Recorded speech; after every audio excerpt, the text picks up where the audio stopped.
والصلاة والسلام على أشرف الأنبياء والمرسلين وعلى آله وصحبه أجمعين والتابعين لهم بإحسان إلى يوم الدين أما بعد فأوصي نفسي وإياكم أيها المسلمون وأيتها المسلمات بتقوى الله عز وجل رب الأرض والسماوات فإنه قد فاز المتقون يا أيها الذين آمنوا اتقوا الله حق تقاته ولا تموتن إلا وأنتم مسلمون.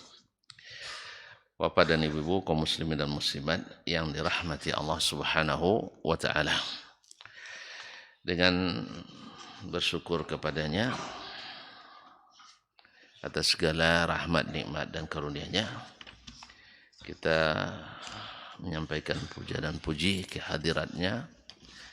Mudah-mudahan syukur kita diterima Allah SWT sehingga semakin bertambah pula nikmatnya kepada kita yang membuat kita selalu bersyukur kepadanya.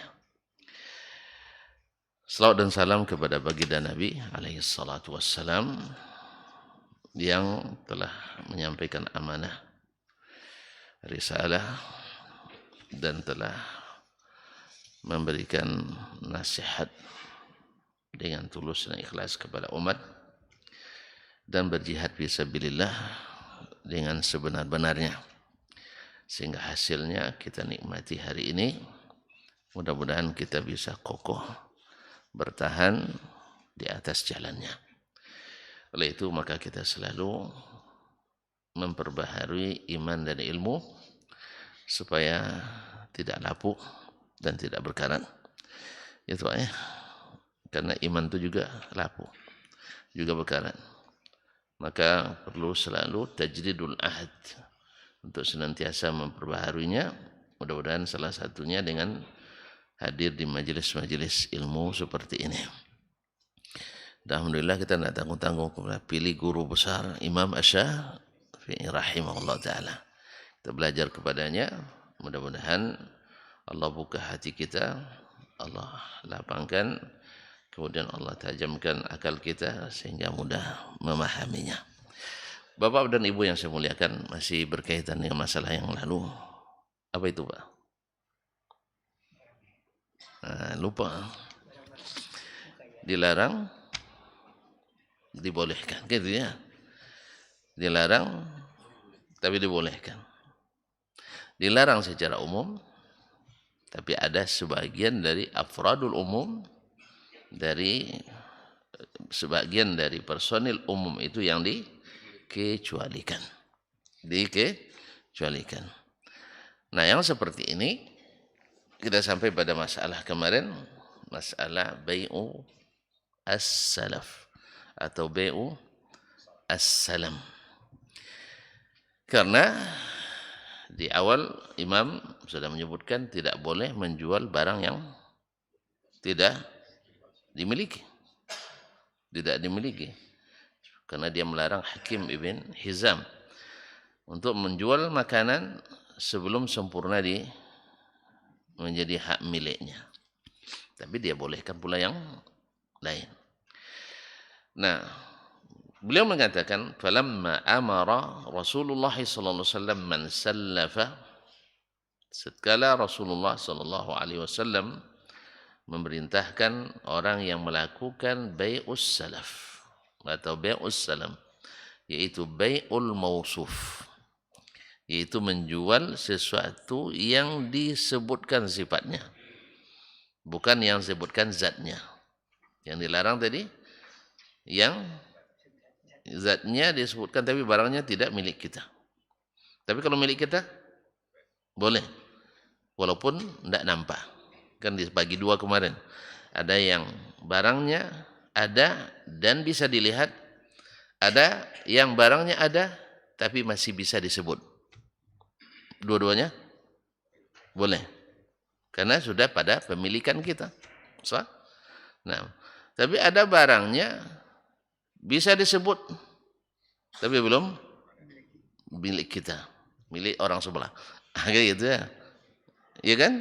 Kita jual kue, tidak ada sama kita, tapi sebelah ada. Lalu kita jual yang di sebelah, seolah-olah milik kita. Boleh apa tidak? Tidak boleh. Tapi kalau ada kerjasama dengan yang sebelah, kita jadi wakilnya, nah, boleh kan? Nah, kita mewakili penjual atau mewakili pembeli. Itu lain lagi babnya. Lain lagi babnya. Misalnya pembeli nanti, iyalah Pak, Bapak tidak punya, cuman boleh tidak saya minta tolong belikan? Ya, kita bilang harganya berapa? Kuenya. Ada merek Dasman di situ. Berapa kue nilainya? Dulu kan di pondok kan mahal itu kalau lelang itu kan. Ya apa namanya lelang kue untuk apa namanya cari sumbangan. Kadang kuenya sampai 5 juta. Alhamdulillah. Jadi karena ada kan itu masih ingat kemarin mah waktu orang jual rumah bertetangga dengan Abu Hamzah As-Sukkari. Masih ingat? Harga rumah 1000 dinar, harga bertetangga 1000 pula. Jadi harganya jadi 2000 karena bertetangga dengan Abu Hamzah As-Sukkari. Mendengar itu, Abu Hamzah As-Sukkari kirim uang 2000 kepada tetangganya, jangan jual rumahmu. Nah, ini luar biasa memang, patutlah tinggi harganya. Iya sih. Jadi dengar tetangga jual rumah, dijual rumah karena butuh tetangga dia. Lalu kata tetangga itu kepada yang calon pembeli, rumah ini saya jual, harga rumahnya 1000. Murah rumah dulu ya, sekarang yang mahal. Nah, cuma dinar. 1000. Dah 1000 berapa tuh ya? Apa ini? 1000 kali 2500 kali 2000 kali 2.500.000. Hah? 4 juta. 4 juta ya sih. Wah, terlambat saya. 4 juta sekarang. Jadi kambing sudah 4 juta. Awak nak korban enggak jadi mapanya. Kira masih 2,5 juta enggak ya? 4 juta. 4 kali 1000. 4 miliar ya. Kali 2. 8. Subhanallah. Banyak duit ulama dulu ya. Banyak duit ulama dulu ya. Masya Allah. Jadi ketika dengar saudaranya, tetangganya nak jual rumah, dia bilang, saya jual rumah 1000 harga rumah. Tambah 1000 tetangga dengan Syekh Abu Hamzah As-Sukkari. Dengar itu Abu Hamzah As-Sukkari, ini orang baik juga ini. Karena mencintai orang baik. Akhirnya dia kirim 2000. Lalu tetangganya gratis. Jangan jual rumahmu, tetap kita bertetangga. Ternyata tetangganya mahal juga. Dia dihargai 1000, nih tetangga dihargai 2000. Paham enggak? Paham enggak? Iya, Abu Hamzah menghargai tetangganya 2000. Mana yang lebih baik? Tetangganya atau dia? Dia lah. Tetangganya hargai dia 1000. Dia hargai tetangganya 2000. Itulah hebatnya. Makanya jangan curiga kalau ustaz-ustaz banyak duitnya nanti ya. Sokong itu. Jadikan ustaz-ustaz itu punya duit. Tapi dengan syarat ustaznya jangan pelit. Ada ustaz pelit saya tidak tahu. Yang saya tahu ustaz-ustaz pada pemula. Iya Pak ini? Ya ada Abdul Mubarak, ada banyak lah. Curiga nampaknya. Tidak percaya Pak Edi ya. Allah musta'an. Kaum muslimin, kaum muslimat dirahmati Allah SWT. Nah, tatkala Rasulullah sallallahu alaihi wasallam perintahkan kepada orang yang melakukan bai'us salaf ay yusallifa fi kailin ma'lum. Ini sudah kemarin ya, saya ulang aja menjemput kembali supaya nyambung. Wa wasnin ma'lum, supaya melakukannya dengan takaran yang diketahui, ditentukan. Wa wasnin ma'lum, dan timbangan yang ditentukan. Al-Yasin 120. Wa ajalin ma'lum, dan waktu yang ditentukan. Taib au ijala ajalin ma'lum, atau sampai waktu yang ditentukan. Apa bedanya? Waktu yang ditentukan atau sampai waktu ditentukan?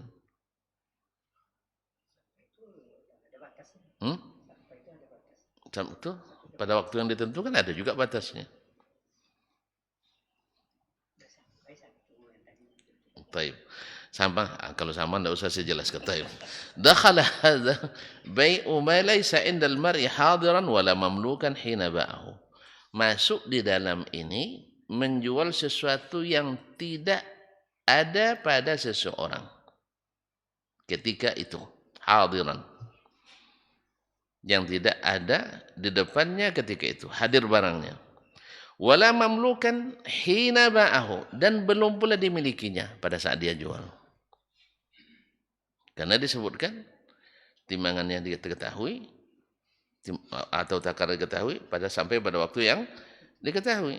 Berarti masuk di dalamnya menjual barang yang belum hadir walaupun dia sudah miliki, atau barang, ya kalau hadir sudah milikinya kan, atau barang yang belum dia miliki ketika dia jual, tapi ada sifat dan speknya, spesifikasinya. Walamma kana hadza madmunan 'alal bai' bisifah, tatkala ini menjadi jaminan penjual berdasarkan spesifikasinya, berdasarkan speknya, yu'khadhu biha inda mahillil ajal, yang dapat diambil ketika jatuh tempo. Kan tadi ada tempo yang ditetapkan. Dalla ala annahu innama naha an bai'i 'aini syai'i laisa fi milkil bai'. Berarti ini menjadi bukti bahwa Nabi hanya melarang menjual barang laisa fi milkil bai'. Barangnya ada tapi bukan milik penjual. Wallahu alam. Berarti barang yang dimiliki orang lain tidak boleh dijual. Tapi barang yang tidak milik orang lain, tidak milik kita, tapi speknya jelas, boleh. Paham saya? Tahu bedanya? Saya sekarang akan menjual barang dengan takaran, misalnya jual tepung. Mereknya atau jenisnya gandum merah. Mana yang mahal, gandum putih atau gandum merah? Enggak pengalaman. Ini enggak pengalaman. Ini kira-kira atau memang pengalaman? Kira-kira juga. Nanti antum beli ke tukang kue, cari roti tawar, gandum putih, dan cari gandum merah. Lihat bandrolnya. Baru tahu. Orang Indonesia tidak suka tepung. Kan jarang makan kue kecuali hari raya. Iya, jadi kalau sana yang gandum merah itu namanya bur, al-bur. Yang gandum putih namanya asy-sya'ir atau al-hintah. Kalau dulu di masa Utsman, orang menzakat fitrah kalau gandum 1 sa'. Tapi kalau bur setengah. Berarti harganya? Baru tahu. Baru tahu memang. Nanti tengok, maka saya bilang nanti cari roti tawar gandum merah dan susah untuk dapat memang. Kalau dapat bandingkan dengan gandum putih. Mana yang mahal? Putih. Kecuali rotinya impor dari Amerika. Kalau sudah impor tentu mahal kan. Nah, masyaallah kiram, yang satu produk dalam negeri, satu impor, tentu beda harganya. Bukan karena barangnya, harga lalu lintasnya. Nah, yes, ya. Kadang-kadang bawa ke tengah laut, dicap di sana, made in Amerika, balik lagi ke kita. Ini kabar-kabarnya ada seperti itu. Dibeli di kita 45.000 sepasang, dibawa, diangkut, habis itu entah sampai tanda ke negeri orang tuh dikasih merek Nike. Naik. Nah, kalau Nike murah harganya, tapi kalau naik mahal. Beda bacanya aja. Kalau dibaca Nike, masih orang Indonesia, itu agak murah. Ya murah, 45.000 sepasang. Paham Pak? Enggak? Tapi kalau sudah naik made in Amerika, jadi berapa harganya? Jutaan ya Pak ya? Wih, memang tidak tahu saya. Nah. Jadi harganya berubah 10 kali lipat. Ini air kalau kita ambil sumur gratis. Tapi kalau sudah jadi mineral water berubah harganya. Masuk lagi hotel mahal lagi. Masuk lagi disk. La haula wala quwata illa billah. Pokoknya bahasa Inggris membuat barang mahal. Oleh sebab itu jangan suka berbahasa Inggris. Pokoknya pakai bahasa Melayu. Iya sih, sama. Sama dengan tulisan pun. Kalau banyak istilah Inggrisnya mahal dihargai. Tapi kalau bahasa kita murah dihargai. Ini bahaya juga kita ini. Harusnya dengan bahasa kita harus lebih mahal. Tapi tidak, kita sudah terbiasa terbius oleh penjajahan di semua bidang. Ekonomi suka juga kita jajah. Sah? Antum sudah mulai bicara politik nampaknya. Nah. Ustaz, bahasa pun kita dijajah. Ya, para ilmuwan kita lebih bangga dengan bahasa asing daripada bahasa kita tanpa sadar. Belajar usul fikih pakai bahasa Inggris. Mana paham orang Inggris usul fikih? Ini makanya ketika mengambil dari orang Inggris bahasa apa usul fikihnya tidak jelas usul fikihnya. Ambil hukum syariat dari orang Inggris, bahasa Inggris. Makanya tidak juga sampai. Apalagi ilmu hadis. Akhirnya menjadi hadas. Allah musta'an. Baik kaum muslimin dan muslimat. Iya, kalau judul nanti ada juga skripsi anak-anak nih. Bahasa Melayu murni, tidak dihargai sama profesor-profesor nih. Tapi kalau ada sedikit komparasi, bagaimana ke studi komparasi, studi analisis, dan studi lainnya dan sebagainya, ini baru ilmiah. Tapi kalau studi atau apa namanya ramuan perbandingan, pada tidak menghargai bahasanya sendiri. Inilah penyakit yang susah disembuhkan hari ini. Ya, penyakit yang susah disembuhkan. Pasalnya dari dari akar rumput sampai ke pucuknya seperti itu. Entah kapan sembuhnya, wallahu alam. Sampai juga ini masalah barang. Asal produk luar negeri mahal. Padahal mutu dalam negeri tidak kalah bagus. Cuman sudah terbiasa, terbentuk dalam pikiran kita. Asal produk luar negeri bagus. Akhirnya itulah orang luar negeri buatnya di Indonesia, dicap luar negeri. Akhirnya mahal. Rasakan itu. Barang-barang mahal walaupun produk dalam negeri tapi dikasih merek luar negeri. Allah musta'an. Kaum muslimin kaum muslimat dirahmati Allah Subhanahu wa taala. Jadi yang dijual musuh speknya ada tapi belum milik kita. Tapi di jaminan kita itu boleh. Tapi menjual barang yang ada milik orang lain walaupun barangnya ada itu tidak boleh kecuali dengan akad wakalah. Kecuali dengan sebagai wakil bagi penjual atau bagi pembeli. Tapi kalau tidak ada, berarti kita menjual barang yang bukan milik kita. Wa qad yahtamil an yakuna an-nahyu an bai'i al-'ain al-ghaibah. Kemudian larangan itu bisa saja mencakup larangan menjual barang ada tapi tidak hadir. Ain ghaibah. Kanat fi milki ar-rajul, yang dimiliki oleh seseorang. Au fi ghairi milkihi, atau di luar kepemilikannya. Barangnya ada, baik dimilikinya atau dimiliki orang lain. Juga terlarang dalam umumnya tadi. Baik umala tamlik, sesuatu yang belum kamu miliki. Lianna qad tahlik, karena barang itu bisa saja rusak. Sampainya rusak. Au tanqus, atau berkurang, itu walau makanan. Qabla iyarahal mushtari, sebelum dilihat oleh pembeli. Qala fa kullu kalamin, berkata Imam Syafi'i, fa kullu kalamin kana 'amman zahiran fi sunnati Rasulillah sallallahu alaihi wasallam fa huwa ala zuhurihi wa umumihi. Maka setiap perkataan yang bersifat umum dan bersifat zahir, ya, umum mencakup semuanya. Ya, mencakup semuanya. Zahir maknanya pada salah satu darinya lebih daripada makna pada yang yang lain.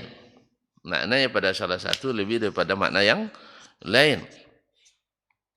Fahuwa ala zuhurihi wa umumihi. Maka larangan itu mesti berlaku secara zahir dan secara umum. Secara zahir dan secara umum. Apa zahirnya? Dilarang jual barang yang tidak kita miliki. Ini hukum zahirnya. Termasuk diantaranya yang tadi, bai'us salab itu. Termasuk bai'us salab. Zahirnya menjual barang yang balik lagi barang yang belum dimiliki. Jelas? Ini zahirnya. Cuman karena ada dalil, ini nanti akan disebutkannya. Sabar dulu. Jadi tercakup dalam larangan itu barang yang tidak kita miliki dan tidak dimiliki orang lain, atau barang yang kita miliki tapi tak ada saat akad. Jelas?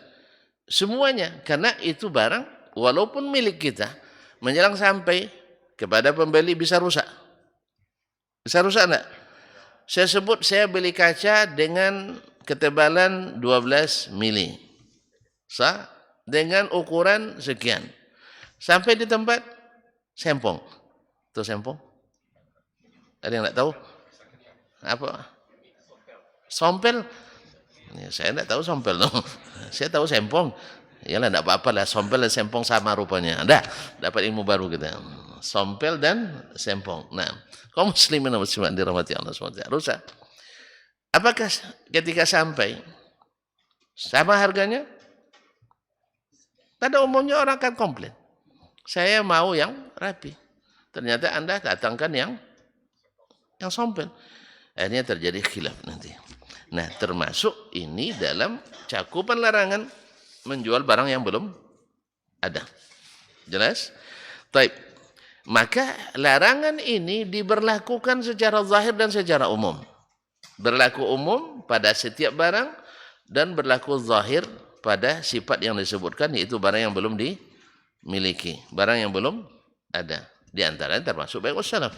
Nah, hatta yu'lama hadithun thabitun an Rasulillah sallallahu alaihi wasallam bi abi wa huwa ummi sallallahu alaihi wasallam.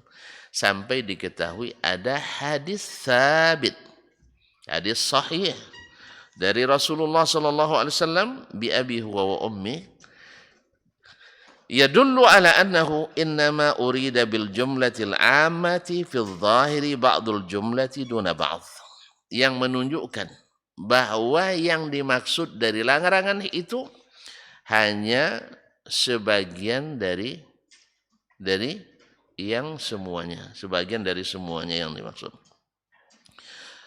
Duna ba'd kama wasaftu min hadza wa ma kana fi mithli ma'nahu, seperti yang sudah saya sebutkan dan yang semakna dengannya. Tadi larangan menjual yang tidak dimiliki, masuk di dalamnya tadi bai'us salam. Cuman karena ada hadis sabit dari Nabi sallallahu alaihi wasallam, yaitu membolehkan menjual barang yang belum ada, tapi disebutkan speknya, disebutkan spesifikasinya dengan takaran, timbangan dan waktu. Di saat, kenapa waktu mesti disebutkan? Supaya ada batasannya. Kalau enggak nanti orang dah mau tapi enggak ada, jadi lagi gharar. Antara 10 tahun yang lalu dengan 10 sekarang harganya beda sih. Kue 10 tahun yang lalu berapa harganya? Mungkin 50.000, Pak. Sekarang jadi 500.000. Saya serahkan 10 tahun yang akan datang, katanya. Mana sih? Jadi harus ditentukan waktunya. Tapi kalau memang 10 tahun datang akan disetir, harus, tidak ada masalah. Ya, misalnya takut nanti 10 tahun lagi mau nikah kan tidak ada kue itu lagi kan? Kan ada banyak kue yang hilang sekarang. Macam kue tapak kudo, tak ada lagi. Ada masih? Masih ada enggak?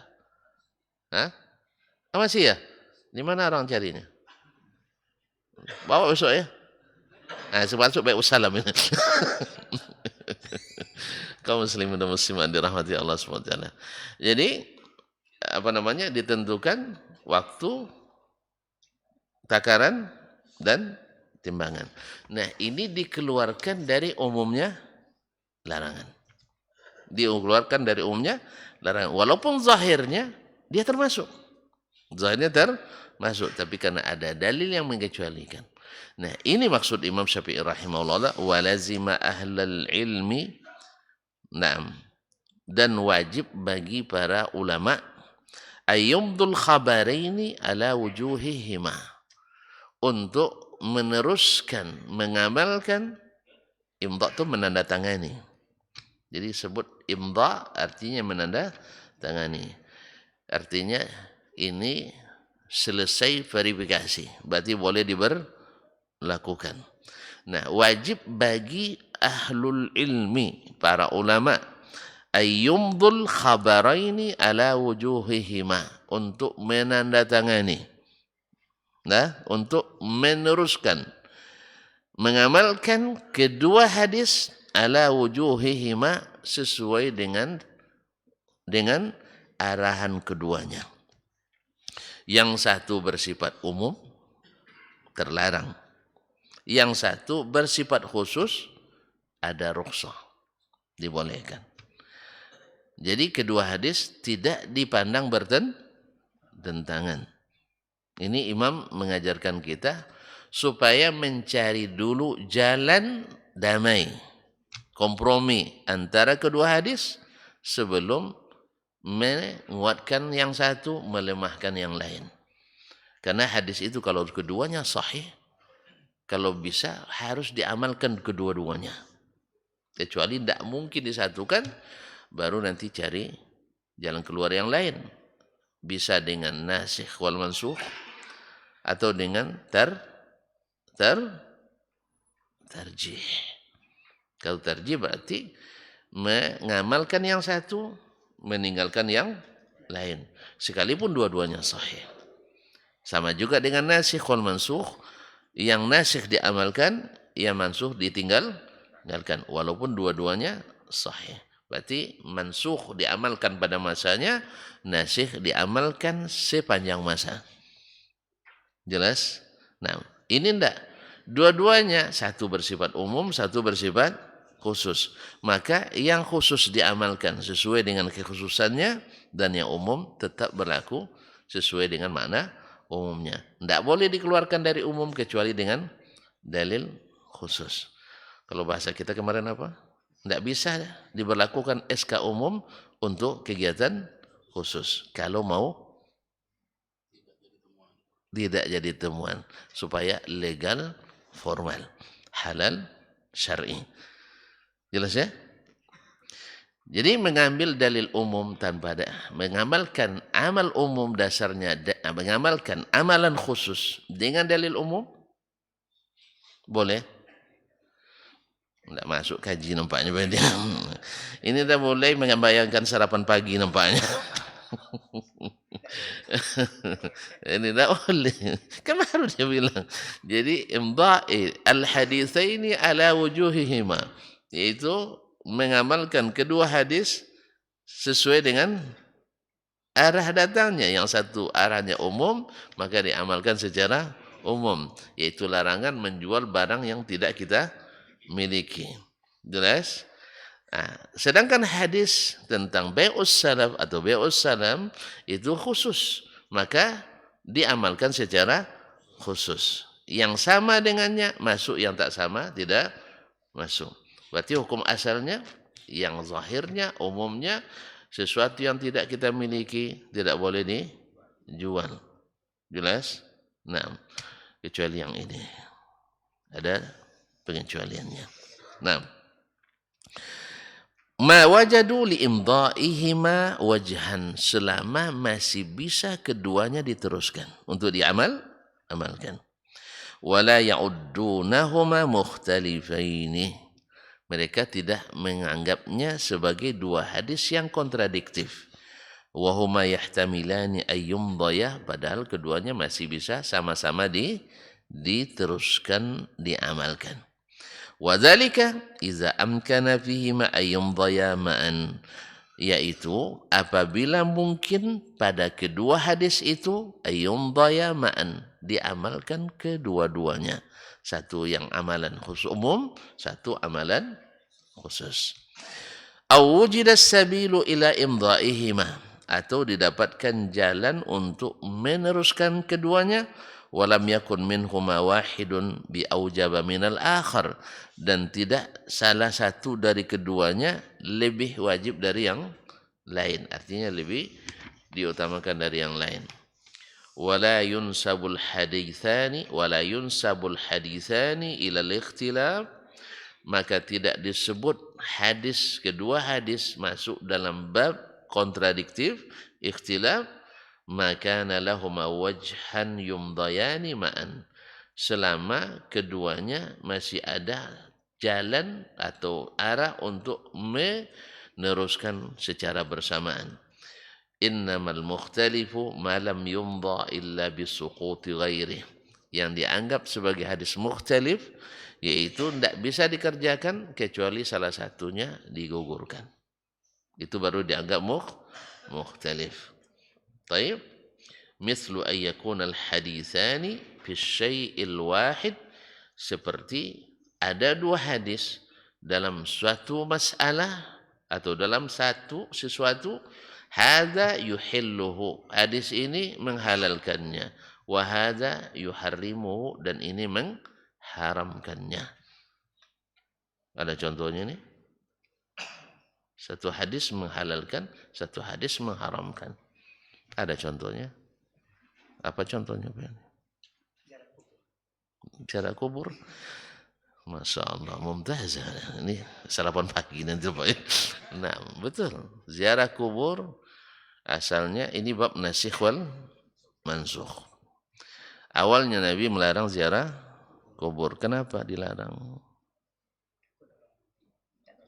Karena orang jahiliyah suka mengultuskan kuburan. Iya tak? Maka dilarang, karena mengultuskan kuburan merusak akidah umat. Nah, sekarang orang banyak mengultuskan kuburan. Banyak. Makanya antum terkesan melarang ziarah kubur. Itu masalahnya. Hati-hati Wahabi itu melarang ziarah kubur. Sampai mencak-mencak di kuburan Sayyidah Fatimah hilang. Gara-gara bukan kuburannya hilang, tapi kultusnya hilang. Dulu di masa Turki Utsmani, kuburannya berumah. Tahu rumah? Pakai kubah.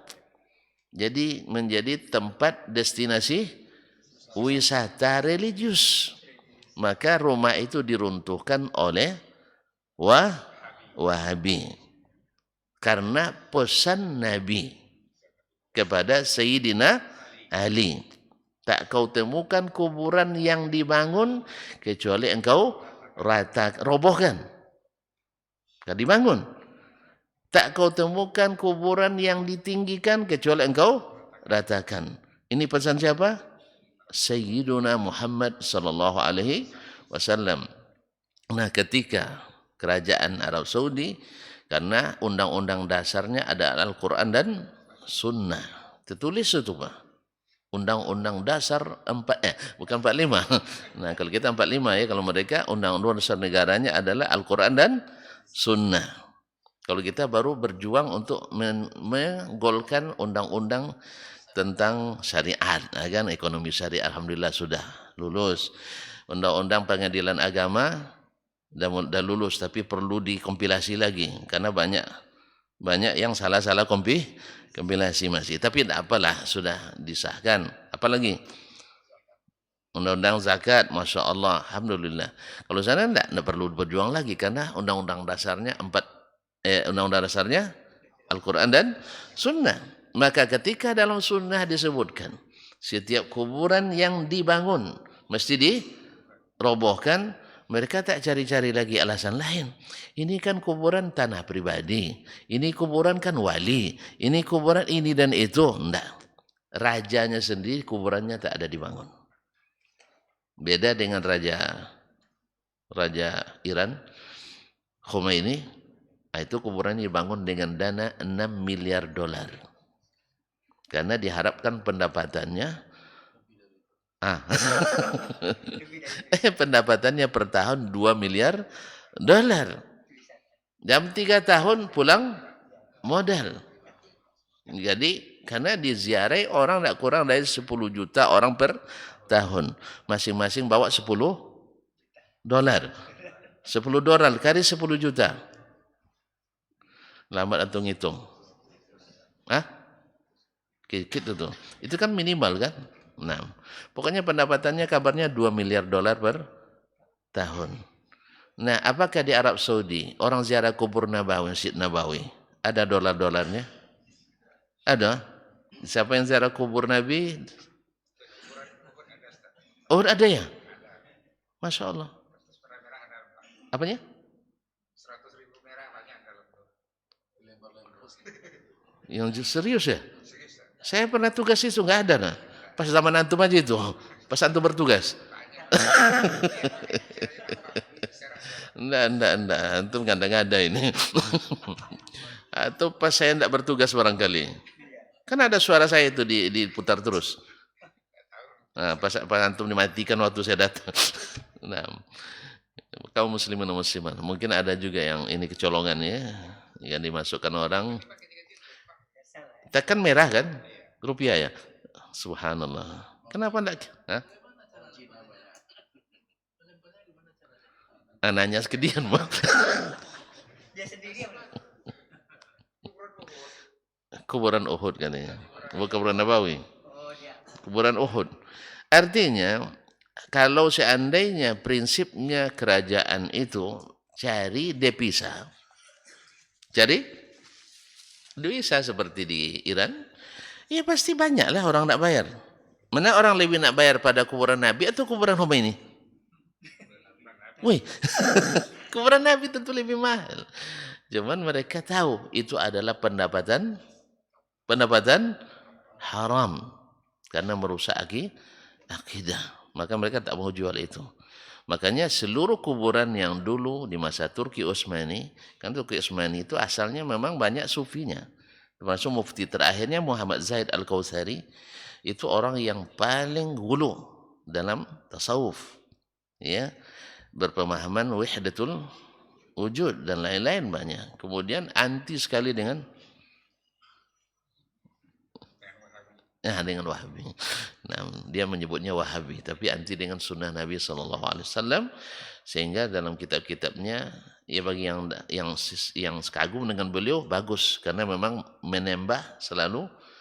Nah, yang mereka sebut Wahabi, tapi dustanya tidak sedikit. Ya, siapa yang mau silakan baca At-Tankil lil Muallimi. Ya, tidak banyak, hanya 2 jilid dan lain-lainnya. Banyak kitab tentang beliau. Dia memang cerdas luar biasa, tapi cerdasnya diiringi dengan dusta.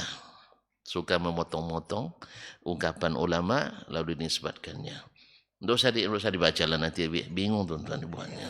Tidak usah dibaca, biar aku saja, berat. Nah, nanti tak salah-salah baca nanti masuk subuhan. Jangankan para dokter saja kadang-kadang kena subuhatnya. Apalagi profesor juga kena subuhatnya. Buktinya kita ada yang memilang beliau adalah pendusta. Mana buktinya? Nah, kalau mau ayo kita duduk, insyaallah saya tunjukkan dustanya. Kaum muslimin dan muslimat dirahmati Allah Subhanahu wa taala. Jadi kembali ke masalah tadi. Kuburan awalnya dilarang ziarah karena orang suka mengultuskan kuburan di masa jahiliyah. Dan ketika akidah belum kokoh, Nabi larang. Nah, sekarang setelah akidahnya kokoh, baru mereka dibolehkan. Maka hadis yang pertama membolehkan, melarang, itu sudah dinasakh atau mansukh. Ada contoh lain Pak ini? Sudah cukup satu aja ya. Ini banyak tapi cukup satu aja. Nah, misalnya tentang nikah mut'ah. Nikah mut'ah. Pada awalnya membolehkan, tapi akhirnya dilarang. Ada dilarang. Pada awalnya kaum musyrikin bebas di Makkah, tapi setelah itu dilarang dan seterusnya, masih banyak. Nah, hadis-hadis yang seperti ini tidak bisa dikompromikan karena satu masalah hadis ini melarang, hadis ini membolehkan. Misalnya menikah waktu ihram. Menikah waktu ihram. Hadis Utsman dan lain-lainnya mengharamkan. Hadis Ibnu Abbas membolehkan. Walaupun ulama mencoba untuk mengkompromikannya, tetapi susah. Karena apa? Karena Ibnu Abbas sendiri memfatwakan sesuai dengan makna itu. Kan ulama menyebutkan karena Nabi natazawwaja Nabi sallallahu alaihi wasallam Maimunata wa huwa muhrim. Sedang Nabi menikah dengan Maimunah sedang ihram. Lalu diartikan oleh ulama sedang ihram di sini sedang berada di tanah haram. Di tanah haram. Karena ahrama fulan iza dakhalal haram. Si fulan masuk ke tanah haram disebut dengan ahrama. Fahuwa muhrim. Seperti orang yang amna ar-rajulu wa laysa alaihi ghuslun. Amna pada hukum pada maknanya bisa makna mengeluarkan mani. Ini termasuk lagas fikih, yaitu mengeluarkan mani atau berada di Mina. Nah, ketika disebutkan amna ar-rajulu wa laysa alaihi ghuslun, si fulan amna tapi tidak wajib mandi. Berarti maksudnya sedang berada di Mina. Jelas? Ahrama wa tazawwaja. Dia ihram terus menikah. Maka ini maknanya bukan ihram haji atau umrah, tapi adalah berada di tanah haram. Cuman takwil ini bertentangan dengan fatwa Ibnu Abbas sendiri. Ibnu Abbas bukan itu yang dia maksudkan. Sebab dia memfatwakan boleh menikah dalam keadaan ihram. Berarti maksud dia bukan di tanah haram, tapi adalah ihram. Yang kedua, Nabi SAW dalam riwayat lain menikah bukan di tanah haram, tapi di Syarif. Tahu di Syarif? Di luar tak batas tanah haram di Mekah. Berarti juga membatalkan takwil ini. Sehingga dihukumlah bahwa hadis Ibnu Abbas sebagian mengatakan waham minhu, sebagai kesalahan beliau dalam meriwayatkannya. Karena senior meriwayatkan larangan, sedangkan dia junior bisa saja salah paham. Wallahu a'lam. Jelas? Ibnu Abbas kan boleh salah kan? Boleh salah? Boleh. Nabi yang tak boleh salah. Karena kenapa antum salahkan? Antum siapa? Saya tidak siapa-siapa. Cuman Utsman, Ummu Salamah dan lainnya meriwayatkan bertentangan dengan riwayat dia. Kalau tidak bisa dikompromikan, terpaksa salah satunya disalahkan. Sah? Jelas? Daripada menyalahkan Utsman, kan itu lagi kan. Dicari untuk kan tidak ketemu, tidak klop. Jelas ya? Ada yang mencoba untuk nasakh, juga tidak, sebab tidak masuk ke dalam bab tersebut. Wallahu taala alam. Jadi sebab itu wallahu alam, maka selama hadis masih bisa dikompromikan, tidak boleh dimasukkan dalam bab mukhtalif, kata Imam Asy-Syafi'i rahimahullahu taala. Dengan demikian selesai kaji kita pagi ini. Besok masuk dalam bab halin nahyu yaqtadil fasad. Kemudian apa bedanya al-fasad dengan al-batil? Karena ada yang membedakan, ada yang menyamakan. Dan kapan yaqtadil fasad dan kapan la yaqtadil fasad. Mudah-mudahan masih ada waktu untuk kita bersama lagi. Jangan pergi jauh. InsyaAllah saya akan kembali. Ada pertanyaan? Ini sedih nampaknya. Tidak boleh saya pergi. Sebentar aja, sepekan. Minggu depan insyaAllah. Wallahu ta'ala alam. Wassallallahu ala nabiyina Muhammadin wasallam. Mohon maaf dan terima kasih. Subhanakallah bihamdik. Asyhadu an la ilaha illa anta astaghfiruka wa atubu ilaik. Wassalamualaikum warahmatullahi wabarakatuh.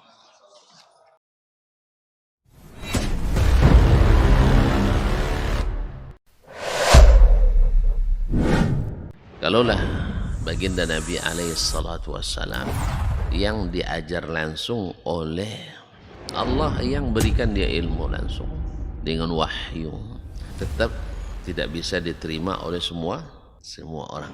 Innallaha la yarfa'ul ilma intiza'an yantazi'uhu min qulubil ibad, walakin yarfa'ul ilma biqabdil ulama.